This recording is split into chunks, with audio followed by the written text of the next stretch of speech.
جو آزادی کی عظمت کو ظاہر کرتی ہے۔ شہادت مستقل ایک سرخی تحریر آزادی میں شہادت کو آزادی کی تاریخ میں سرخی سے تشبیہ دی گئی ہے۔ صنعت تکرار آزادی کا لفظ دونوں مصروں کے آخر میں آ کر وحدت خیال کو مضبوط کرتا ہے۔ استعارہ سرخی کو خون کے استعارے کے طور پر استعمال کیا گیا ہے جو شہادت کا مظہر ہے۔ تحریر آزادی میں آزادی کی جدوجہد کو ایک لکھی ہوئی داستان یا کتاب کے طور پر پیش کیا گیا ہے۔ محاکات یعنی تصویر کشی، جذبہ تعمیر اور سرخی تحریر جیسے الفاظ سے آزادی کی جدوجہد کی مکمل تصویر کشی کھینچی گئی ہے۔ شعر نمبر 2، نظم آزادی کا شعر نمبر 2: جہاں آزاد کر سکتے نہ ہوں تقریر آزادی، وہ آزادی میری نظروں میں ہے تحقیر آزادی۔ مشکل الفاظ کے معانی: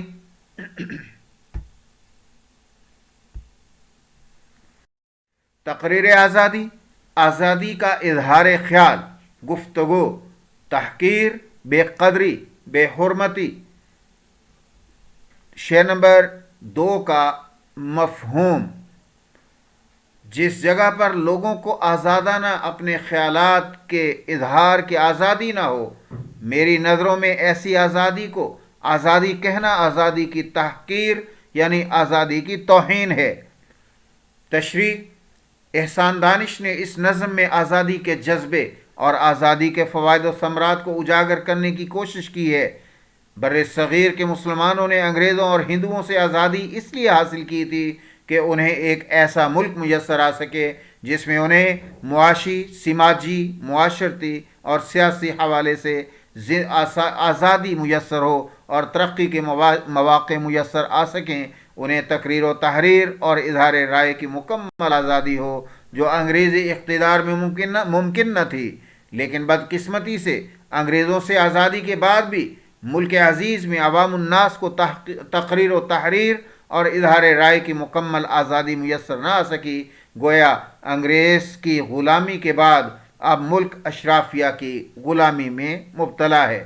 تشریح طلب شعر میں شاعر کہتا ہے کہ اگرچہ کہنے کو تو ہم نے انگریزی اقتدار سے آزادی حاصل کر لی، لیکن ابھی تک ہم مکمل طور پر آزاد نہیں ہیں۔ ہمارے مخلص رہنماؤں میں سے کچھ طبعی موت وفات پا گئے، کچھ کو قتل کروا دیا گیا۔ اس کے بعد ملک پر ایسے لوگ قابض ہو گئے جنہوں نے عوام سے ان کی آزادی سلب کر لی اور ان کے حقوق کا استحصال کیا اور ان کی بنیادی ضروریات سے بھی انہیں محروم کر دیا۔ عوام میں جن لوگوں نے اپنے حقوق کے لیے آواز بلند کی ان کی زبان بند کر دی گئی اور انہیں قید و بند کی صعوبتوں میں سے گزرنا پڑا۔ چنانچہ شاعر کہتا ہے کہ اگرچہ کہنے کو یہ آزاد ملک ہے، لیکن یہاں عوام الناس کو اظہار رائے کی آزادی نہیں۔ حکمران طبقہ جو چاہتا ہے صرف وہی کچھ کہا اور لکھا جا سکتا ہے۔ بقول شاعر: وہ جو خواب تھے میرے ذہن میں، نہ میں کہہ سکا نہ میں لکھ سکا، کہ زباں ملی تو کٹی ہوئی، کہ قلم ملا تو بکا ہوا۔ فنی محاسن و فنی خوبیاں اور صنائع مرکب اضافی۔ تعمیر آزادی معنی آزادی کی تعمیر۔ سابقہ نامناسب میں نا سابقہ ہے۔ صنعت تکرار آزادی لفظ آزادی کا تکرار ہے۔ صنعت مراعات النظیر آزاد اور آزادی لفظ الفاظ کا استعمال صنعت تکرار ہے، صنعت مراعات النظیر ہے۔ نمبر 3، مجھے ہر نامناسب بات پر تنقید کا حق ہے، میری تقریر سے تعبیر ہے تعمیر آزادی۔ الفاظ کی معانی: اعتراض، تنقید۔ نامناسب کا معنی ہے نامعقول، تنقید کا معنی ہے اعتراض، نکتہ چینی، صحیح اور غلط بتانا۔ تعبیر کا معنی ہے مراد یا عبارت۔ تعمیر آزادی کا معنی ہے آزادی کا وجود میں آنا۔ مفہوم: تیسرے شعر کا مفہوم: مجھے ہر نامناسب بات کام اور عمل پر سوال کرنے کا حق حاصل ہے، اس لیے کہ میری آزادی میرے نظریات پر ہی منحصر ہے۔ تشریح طلب شعر میں شاعر کہتا ہے کہ ہر ناجائز بات اور عمل پر سوال اٹھانا انسان کے بنیادی حقوق میں سے ایک ہے، اس لیے مجھ پہ فرض ہے کہ اگر میں کوئی ناجائز کام دیکھوں یا اگر کوئی میرا حق مار رہا ہے تو میں اس کو روکوں۔ ایسے میں خاموش رہنے سے ظلم ختم نہیں ہوتا بلکہ مزید بڑھ جاتا ہے۔ حدیث نبوی صلی اللہ علیہ وسلم ہے، انسان کو اظہار رائے کا حق اللہ تعالیٰ نے دیا ہے۔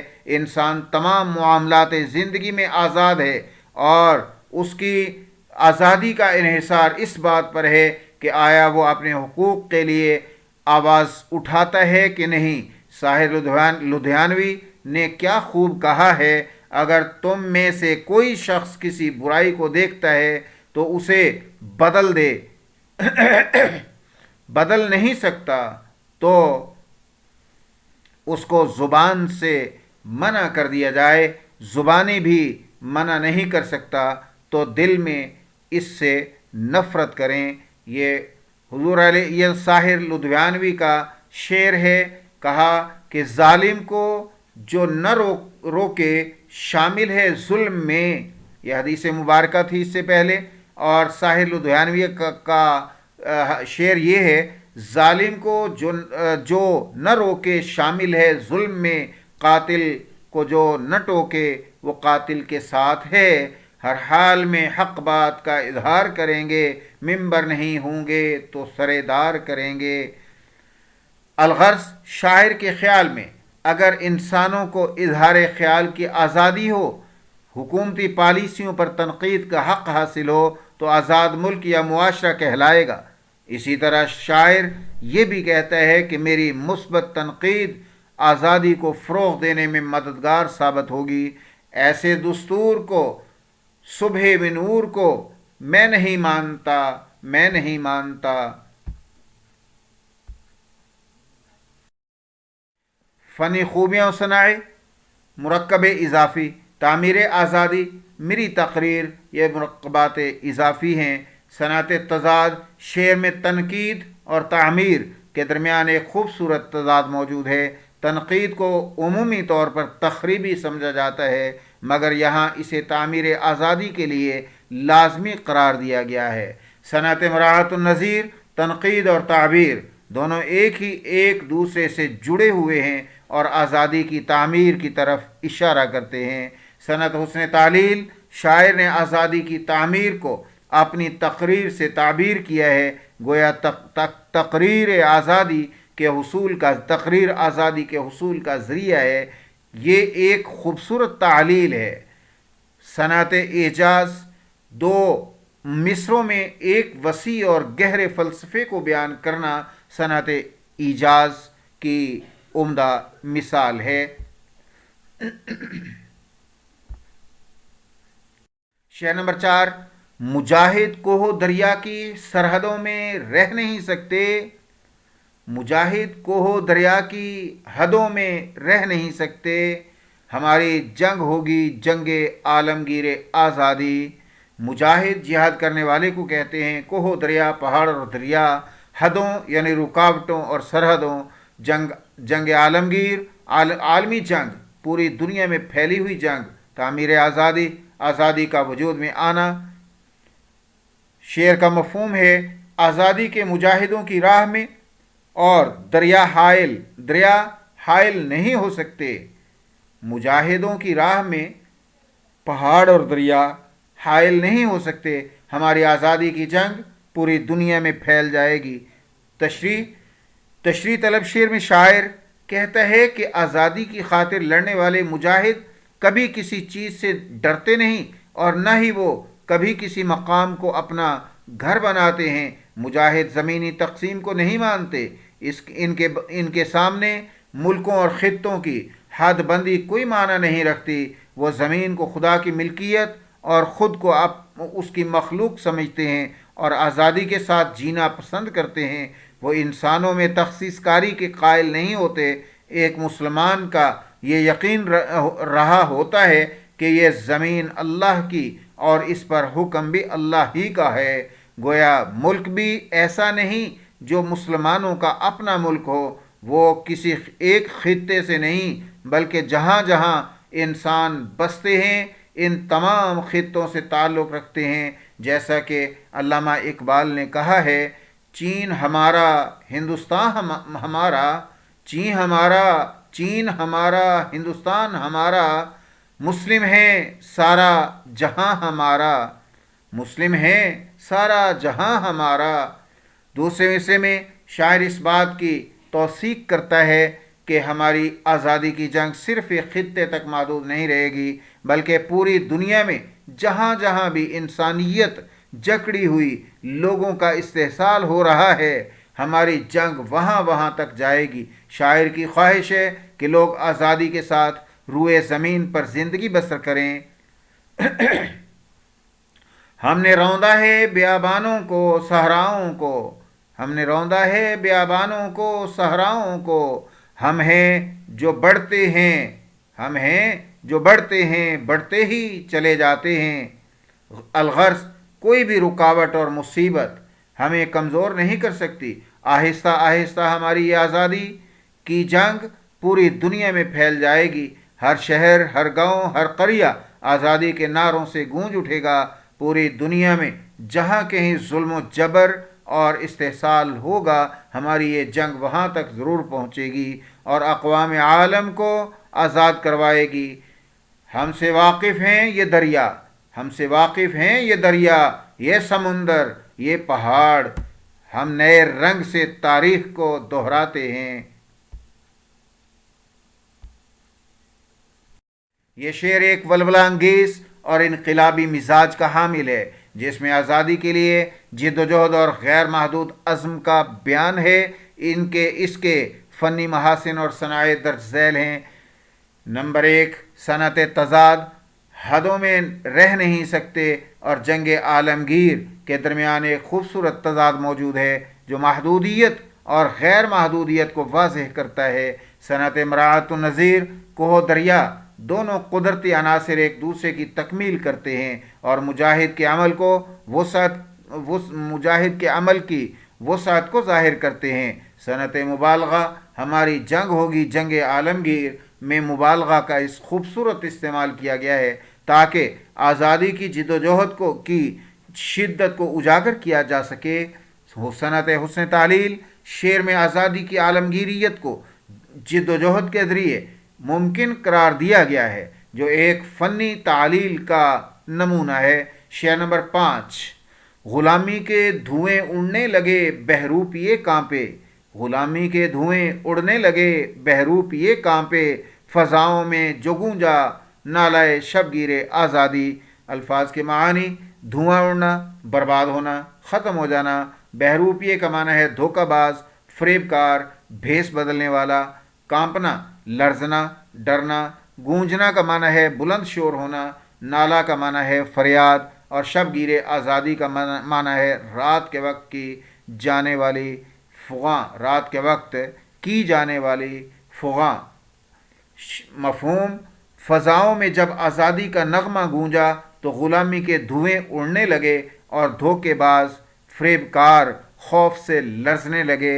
تشریح طلب شعر میں شاعر سماج میں پائے جانے والے منافقین کو طنز کا نشانہ بناتا ہے۔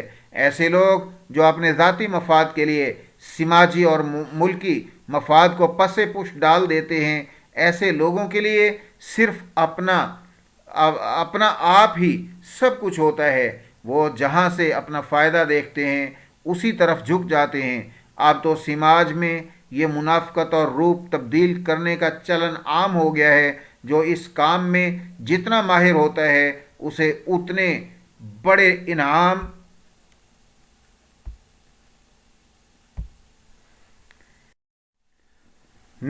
نوازا جاتا ہے۔ سلیم کوثر اس بات کی عکاسی کچھ اس رنگ میں کرتے ہیں: کبھی اس جرم پر سر کاٹ دیے جاتے تھے، اب تو انعام دیا جاتا ہے غداری پر۔ شاعر کہتا ہے کہ جب یہ خبر ان لوگوں کو پہنچ گئی جو بظاہر ملک و قوم کے خیر خواہ بنتے ہیں مگر در حقیقت ملک دشمن ہیں، تو ان کے رنگ اڑ گئے اور خوف و دہشت اس پہ طاری ہوئی، کیونکہ وہ نہیں چاہتے کہ ہمیں آزادی مل جائے۔ ان کا اصل چہرہ لوگوں کے سامنے عیاں ہو گیا۔ ایسے لوگ جو وقت کے ساتھ ساتھ گرگٹ کی طرح رنگ بدلتے ہیں بہروپیہ کہلاتے ہیں۔ بہروپیہ اصل میں روپ پر مبنی ایک اصطلاح ہے جس کا مطلب ہے ایک ایسا انسان جو مختلف شکلیں اور کردار اور پیشے اپنانے کا ماہر ہو۔ ایسا انسان کسی کا اپنا نہیں ہوتا اور نہ ہی یہ کسی دوسرے انسان کے فلاح و بہبود کا سوچتا ہے۔ اس طرح کے لوگوں کو صرف اپنے مقصد سے غرض ہوتی ہے۔ اسی بنا پہ شاعر کہتا ہے کہ آزادی کے اس نعرے نے ظلم کی تاریک رات کو اپنی لپیٹ میں لے لیا اور تمام بہروپیے اس صدا سے کانپنے لگ گئے۔ اب ٹوٹ گریں گی زنجیریں، اب زندانوں کی خیر نہیں، جو دریا جھوم کے اٹھے گا اٹھے ہیں، تنکوں سے نہ ٹالے جائیں گے۔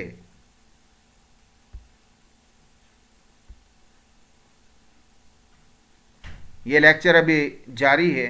یہ 5 اشعار کی تشریح تھی اور بقیہ اشعار اس کے اگلے لیکچر میں آپ سماعت فرمائیں گے۔